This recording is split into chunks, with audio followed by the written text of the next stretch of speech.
뉴스 매거진 7 2부 시작합니다. 4.15 총선을 통해 선출된 21대 국회의원들의 임기는 오는 30일부터 시작됩니다. 아직은 20대 국회고 20대 국회의원들은 당선 여부를 떠나 마지막까지 유종의 미를 거두는 게 유권자들에 대한 마땅한 도리일 텐데요. 하지만 충북의 국회의원들 지난주 추경 예산을 다룬 본회의에 절반이나 불참해 아쉬움을 남겼습니다. 이태현 기자입니다. 코로나19로 인한 경제 비상사태를 극복하기 위한 전국민 긴급 재난지원금은 지난달 30일 국회가 2차 추경 예산안을 가결하면서 확정됐습니다. 2020년도 제2회 추가경정 예산안은 예산결산특별위원회에 수정한 대로 가결되었음을 선포합니다. 하지만 당시 국회 본회의에는 84명이 불참했습니다. 충북 지역 국회의원도 절반이나 표결 과정에 참여하지 않았습니다. 대부분 이번 선거에서 낙선한 의원들입니다. 공천 과정에서 고배를 마신 더불어민주당 오재세 의원을 비롯해 미래통합당 정우택 의원과 경대수 의원은 표결에 불참했습니다.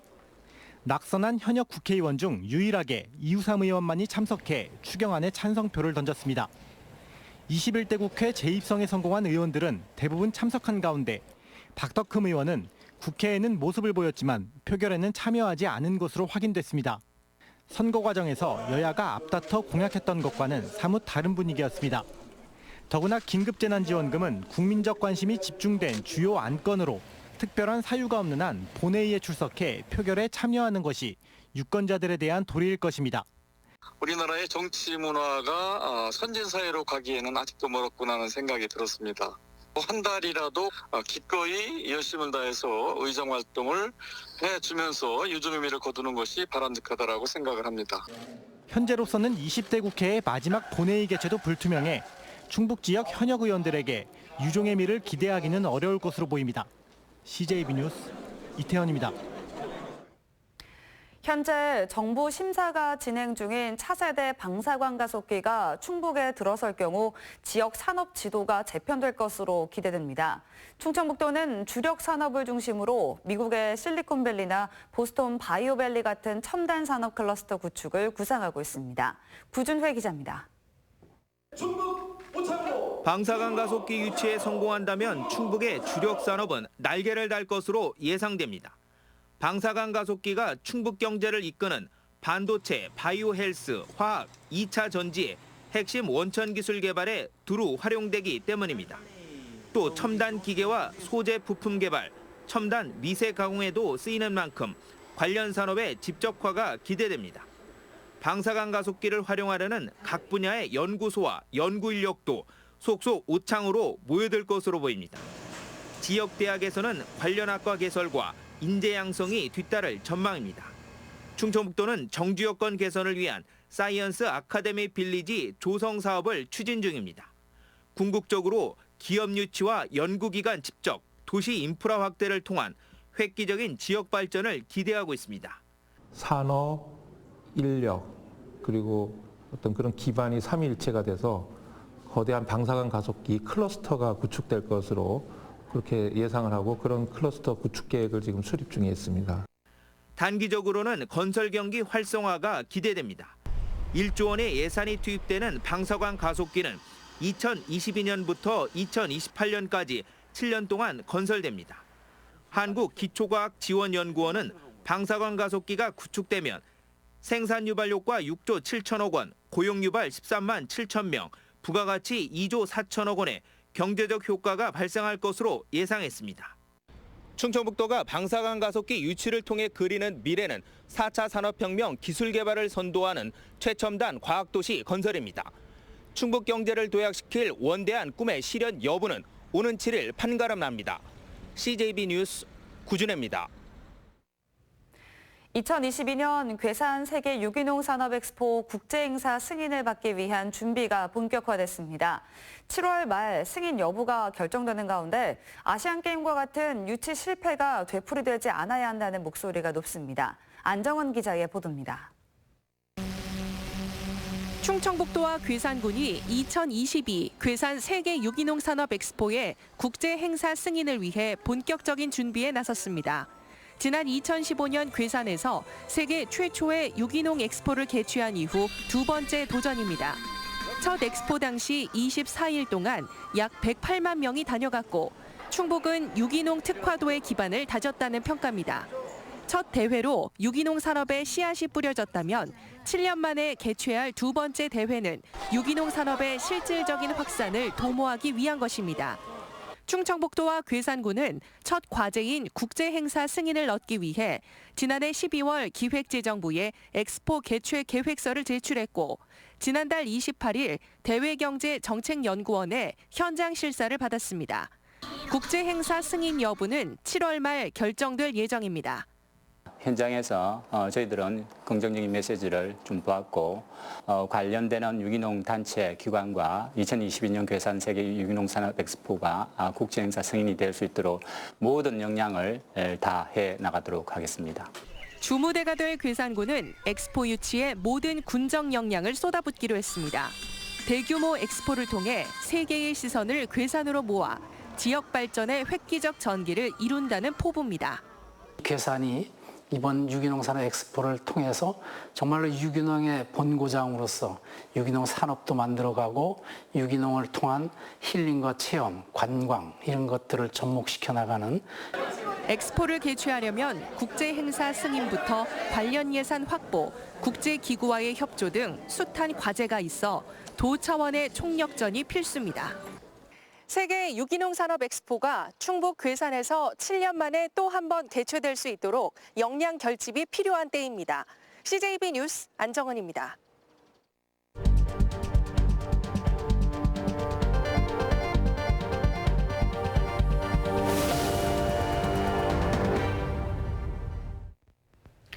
네, 오늘의 뉴스 초점을 살펴보는 뉴스 브리핑 순서입니다. 보도국 조상우 기자 나와 있습니다. 자, 이제 드디어 발표가 임박했습니다. 저희가 앞에 리포트에서도 전해드렸는데요. 이 다목적 방사능 가속기 이제 부지 선정이 이번 주에 이루어진다고요. 네, 이번 주 목요일 우선 협상 지역 1순위 지역이 선정 발표됩니다. 네. 과기정통부는 부지 선정을 위해 평가위원회를 지금 구성을 해서 운영을 하고 있는데요. 그 일정을 보면 네. 모레 수요일 대전에서 4개 지역이 프리젠테이션을 합니다. 이 프리젠테이션에서 바로 2개 지역은 탈락하고 2개 지역만 본선에 올라가는데 평가위원회는 이 2개 지역에 대해 7일 목요일에 현지 실사를 통해 1순위 지역을 선정하기로 했습니다. 진짜 속전속결이죠. 네. 그런 다음 금요일에 정부와 1순위 지역 간 최종 유치 조건을 확정한 다음 상호 업무 협약을 맺는 그런 스케줄이 되겠습니다. 요약을 하면 수요일에 프리젠테이션을 하고 목요일에 1순위 선정 발표를 하고요. 그리고 금요일 업무 협약 체결 이렇게 되겠습니다. 네, 그렇군요. 자, 그러면 지금 이제 4파전입니다. 춘천과 포항, 나주, 청주, 오창. 자, 이렇게 이제 경쟁 구도가 형성이 됐는데요. 오창으로 유치될 수 있는 확률 어느 정도 있다고 보십니까? 네, 저는 가능성이 아주 높다고 보고 있습니다. 파리 안으로 굽어서가 아니라 객관적인 지금 조건들이 객관적인 평가 기준을 우리가 적용을 해보면 오창이 가장 앞서 있다는 것을 우리가 확인할 수가 있습니다. 네. 우선 정부가 왜 8천억 원이나 드는 방사광 가속기를 추가로 구축하려고 하는지 그 논의의 출발점을 생각해 볼 필요가 있습니다. 방사광 가속기는 이미 포항에 3세대 원형과 긴 막대 모양의 4세대가 구축돼 있거든요. 네. 그런데 이 두 가지 그 방사광 가속기로는 수요를 지금 감당을 하지 못하고 있습니다. 특히 기업들의 연구 수요를 받쳐주지 못하고 있는 부분, 이 부분이 중요한데요. 작년 기준으로 방사광 가속기 활용 연구 중에서 기업이 이용한 비율은 10%에도 미치지 못하는 현실입니다. 네, 지금의 이제 한정된 인프라로는 좀 한계가 있으니까 더 구축을 해야 된다 이런 말씀이네요. 그렇습니다. 그래서 정부가 3월 27일에 발표한 부지 유치 공고문을 다시 한번 살펴볼 필요가 있는데요. 네. 공고문을 보시면 맨 처음 다목적 방사광 가속기 구축 사업의 목적이 나옵니다. 보시면 산업 지원 및 선도적 기초 원천 연구 지원을 위한 다목적 방사광 가속기 구축 사업 이렇게 나와 있는 걸 볼 수가 있죠. 첫 번째 목적이 산업 지원이라는 점을 분명히 한 것입니다. 네, 이게 산업 지원이 첫 번째 목적이라면 오창이 뭐 다른 경쟁 도시들보다는 조금 유리하다고 볼 수 있을까요? 네, 그렇게 보는 것이 객관적이지 않을까 싶습니다. 네. 4개 지역 가운데 기업체와 연구소가 가장 많이 지금 밀집돼 있는 곳이 바로 오창이거든요. 산업 지원이라는 방사관 가속기 구축 목적에 가장 부합한다 이렇게 볼 수가 있겠습니다. 네. 충청북도 자료에 따르면요. 충청권과 수도권에는 우리나라 반도체 산업의 85%가 몰려 있고요. 의약품과 의료기기는 58%, 화학물질은 63%가 집적돼 있어 가속기 활용도를 극대화할 수 있습니다. R&D 여건도 중요한데 충북권에는 대덕 연구단지를 중심으로 무려 20개 정부 출연 연구원이 입주해 있습니다. 뿐만 아니라 대전과 세종, 오송, 천안, 탕정, 판교별리를 기능적으로 연결해 시너지 효과를 높일 수가 있습니다. 네, 위치적으로도 그렇고 이제 오창의 기업체와 연구소가 또 많이 위치해 있기도 합니다. 이 방사관 가속기를 누가 이용하느냐도 중요한 문제일 텐데요. 그렇죠. 그 포항의 방사관 가속기 이용자 현황 통계를 보면요. 네. 충청권과 수도권이 무려 65%에 달하고 영남권이 28%, 호남권은 8% 정도밖에 되질 않습니다. 네. 종합해보면 산업계 수요와 이용자들의 편의성 그리고 연구 성과의 확산 측면에서 오창이 다른 경쟁 도시에 앞서 있다는 게 충청북도의 판단입니다. 네, 그리고 사실 이 준비도 충북이 좀 가장 먼저 시작한 걸로 알고 있는데 그 진작부터 시작을 했었다고요. 그렇죠. 알려진 대로 충북은 이번이 두 번째 도전입니다. 네. 이명박 정부 때죠. 2008년에 충북도 이제 유치전에 뛰어들었는데 당시는 이상득 의원이 지역구인 포항에 밀려서 고배를 마셨고요. 이번에 10년 만에 두 번째 도전에 나서는 것입니다. 네. 그동안 준비도 착실히 해왔습니다. 1년 전에 이미 선제적으로 기본 계획을 수립했고요. 지난해 하반기엔 국회 토론회와 지역 토론회를 통해서 공감대도 형성했습니다. 충북이 만약 다목적 방사관 가속기 유치에 성공한다면 아마 KTX 오송 분기역 유치 이후 지역의 최대 경사가 되지 않을까 싶습니다. 왜냐하면요. 네. 방사관 가속기는 첨단 산업의 원천 기술을 개발하는데 아주 필수적인 연구 설비입니다. 신약 개발의 한 획을 그은 비아그라나 독감 치료제 타미플루도 방사관 가속기를 거쳤고요. 일본이 그 반도체 소재 강국이 된 것도 바로 방사관 가속기의 힘이 컸다는 게 과학계의 평가입니다. 그래서 오창에 차세대 다목적 방사관 가속기가 구축이 된다면 청주의 산업 경쟁력을 획기적인 도약을 이룰 것으로 보입니다. 한국기초과학지원연구원의 분석도 흥미로운데 6조 7천억 원의 생산 유발 효과와 무려 13만 7천 명의 고용 창출 효과가 기대된다고 분석했습니다. 네, 아무쪼록 좀 공정한 평가 또 객관적인 평가로 입지가 결정이 되길 기다려보겠습니다. 조상우 기자 수고하셨습니다. 네, 다음 소식입니다. 사회적 거리두기, 물리적 거리두기, 이 생소한 단어가 이제는 우리의 일상을 좌우하는 표어가 됐습니다. 이 경제가 침체되면서 특히 자영업자 또 세입자의 한숨이 터져 나왔고요. 이마에는 주름이 깊게 패였습니다. 이 나랏돈을 푼다는 소식이 들리는 와중에 자치단체도 팔짱만 끼고 있을 수는 없겠죠. 이 청주시도 사회적 거리두기에 동참한 분들에게 위로금을 마련했습니다. 그 현장을 홍우표 기자가 찾아가 봤습니다. 이른 아침 청주교육지원청 대회의실에 사람들의 발길이 이어지고 있습니다. 청주시가 사회적 거리두기에 동참한 분들에게 50만 원의 휴업 보상금을 준다는 소식에 신청을 하기 위한 행렬입니다. 행정용어로는 다중이용업소 휴업 보상 지원이라는 표현을 씁니다. 풀어 말하면 피아노 등 음악 교습학원, 노래방, 체육학원 등이 그 대상입니다. 이들 시설 전부는 아니고 지난 3월 22일부터 지난달 19일까지 정부가 제시한 고강도 사회적 거리두기에 자발적 또는 협조적이었던 경우에 한정합니다. 휴일 포함 5일 이상의 휴업을 했거나 또는 띄엄띄엄이라도 10일 이상 참여했으면 지원 대상이 됩니다. 예체능, 댄스, 교육청에 등록되어 있는 모든 학원들 다 해당되고 있어요. 이 휴업 기간에 해당이 되는 휴원업소는 다 신청을 할 거라고 생각을 하고 있어요. 왜냐하면 이번에 피해가 너무 많았기 때문에. 청주시가 자체적으로 파악한 자료에 따르면 이 기간 사회적 거리두기에 참여한 시설은 3,000곳에 가깝습니다. 참여율은 유치원 같은 시설이 가장 높았고 학원, 체육시설 순이었습니다. 50만 원의 지원금을 마다할 사람은 없겠죠. 청주시는 오는 15일까지 휴업보상 지원금의 원활한 접수를 위해 사실상의 비상근무에 들어갔습니다. 직접 접수, 인터넷, 각 협회의 대리 접수 등 다양한 방법을 동원했고 주무 부서별로 별도의 접수 창구를 마련해 놨습니다. 국비나 도비가 아닌 전액 시비로 재원을 마련했는데 15억 원가량이 들 것으로 예상하고 있습니다. 시에서 11호 주는 예산입니다. 어제 110명이었고요. 오늘도 이제 그 이상으로 오리라고 생각하고 있어요. 어제는 첫날이라서 아직 홍보가 덜 됐고요. 이제 오늘 내일 해가지고 더 많은 분들이 오실 거라고 생각하고 있습니다. 휴원 한 업소가 1,500개소이기 때문에 이제 하루에 한 200~300건씩 들어올 거라고 예상하고 있어요. 시청자 여러분은 50만 원의 무게를 어떻게 느끼실까요?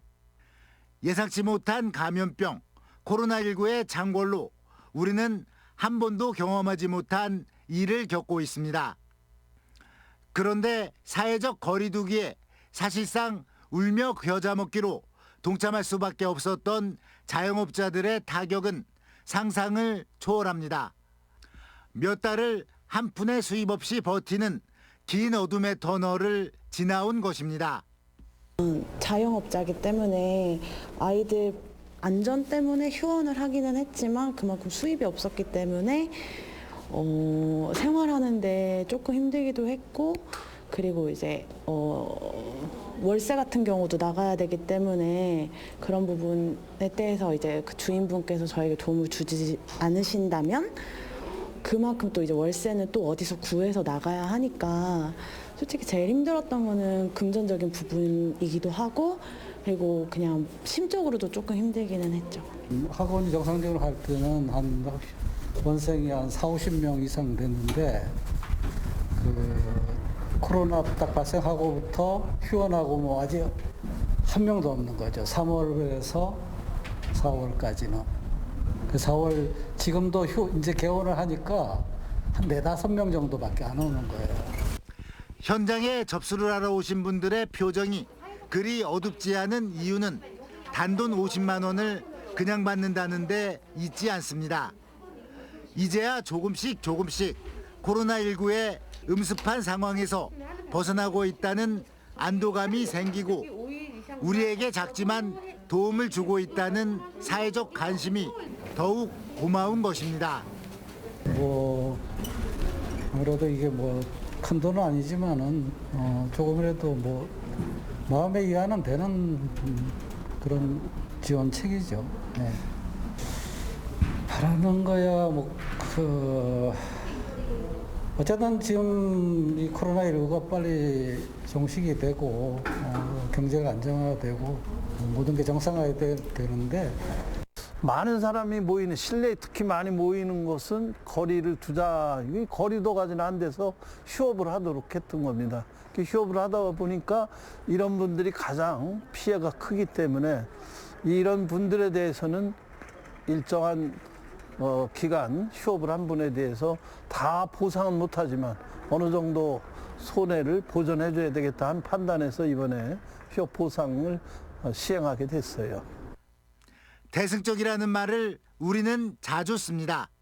국가적 차원에서 진행된 사회적 거리두기가 처음에는 이들에게 모질게 다가올 수밖에 없었을 겁니다. 그런데 지나고 보니 참 잘한 일이구나라는 반응이 돌아왔습니다. 학원을 하는 입장으로서 어찌됐든 아이들 교육하는 거기 때문에 아이들의 안전이 제일 중요하다고 생각을 했고요. 아이들이 면역력 자체도 어른보다는 약하니까 아이들이 한번 걸리기 시작하면 어떻게 될지 모르니까 그냥 휴원을 해서 보장을 해주는 게, 안전을 보장해 주는 게 더 좋겠다고 생각을 해서 휴원을 했어요. 당연히 해야죠. 그거는 당연히 해야 되는 일이고, 그래도 이제 생업은 해야 되니까 이제 좀 완화됐을 때 이제 개원을 했는데 거의 안 오시는 거지. 자치단체가 사회적 거리두기 동참에 따른 보상금을 선별적으로 지급하는 것은 전국적으로 드문 사례에 속합니다. 전 국민을 대상으로 한 재난지원금이나 자치단체 주민에 대한 전부 지원과는 다른 차원의 접근법이라는 얘기입니다. 다른 지자체 중에서는 이 휴업 보상금이라는 걸 아예 안 해주는 데도 있는데 저희 시에서는 이제 피해를 입은 그 원장 선생님들한테 그동안의 그 피해에 대해서 위로금조로 조금씩 주고 있고 오시는 원장 선생님들은 금액이 작긴 하지만 오셔가지고 코로나19에 따른 경제 회생은 두 트랙으로 진행돼야 한다는데 대략적인 의견 접근이 이루어져 있습니다. 직접적인 지원과 소비 진작입니다. 소비 진작하는 부분, 이거를 지금 국회에서 논의를 해서 이제 전 가구에게 주는 이런 이제 긴급 재난지원비도 있지만 이분들에게도 이런 서로 간에 서로의 소비 진작을 올리는, 하나는 소득 지원을 해주고 소비를 좀 키워서 지역 경제가 이게 활성화되는 두 가지 투 트랙에 지금 기대를 지금 갖고 있어요. 미중유의 코로나19 사태, 이제야 조금 한숨을 돌릴 수 있게 된 것은 분명합니다. 그래도 계속될 수밖에 없는 사회적, 물리적 거리두기.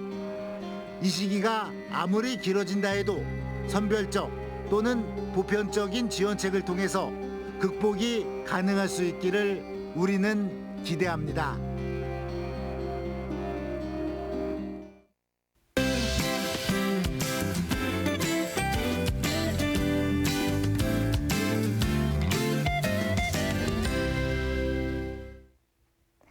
지난 주말 약하게 비가 지나고 난 뒤 충북 전역에 내려졌던 건조특보는 모두 해제됐습니다. 내일은 기압골의 영향으로 오후부터 밤사이 비 소식이 있는데요. 이번에도 예상 강수량은 5mm 미만으로 비의 양이 많지는 않고요. 내일 오후 남부 지역을 시작으로 그 밖의 지역에서도 산발적으로 빗방울이 떨어지겠습니다. 전국적으로 기온이 큰 폭으로 올랐던 지난 연휴 기간 동안 내륙인 충북에서는 낮 기온이 무려 31도까지 올랐는데요. 이는 7월 하순에 해당하는 날씨로 폭염주의보의 기준이 33도 이상인 걸 생각하면 무척이나 더운 날씨였습니다. 비가 내리면서 고온 현상은 차츰 누그러지고 있고요. 내일은 오늘보다 기온이 더 떨어져서 청주의 한낮 기온 22도가 예상됩니다. 다음은 자세한 지역별 내일 날씨입니다. 내일 북부 지역의 아침 기온은 음성 11도, 충주 14도가 예상됩니다. 한낮 기온은 21도에서 24도의 분포가 예상되며 오늘보다 5도가량 낮겠습니다. 내일 아침까지 남부 지역에서는 가시거리 5km 내외에 엷은 안개가 끼겠고요. 한낮 기온은 영동 23도가 예상됩니다. 당분간 대체로 구름만 많은 가운데 다시 초여름 더위가 이어지겠습니다. 날씨였습니다. 네, 마지막으로 오늘의 커7입니다. 카카오톡 채널에서 CJB 청주 방송을 추가한 후에 여러분의 일상 등을 사진이나 영상으로 보내주시면 오늘의 커7에서 소개해드립니다.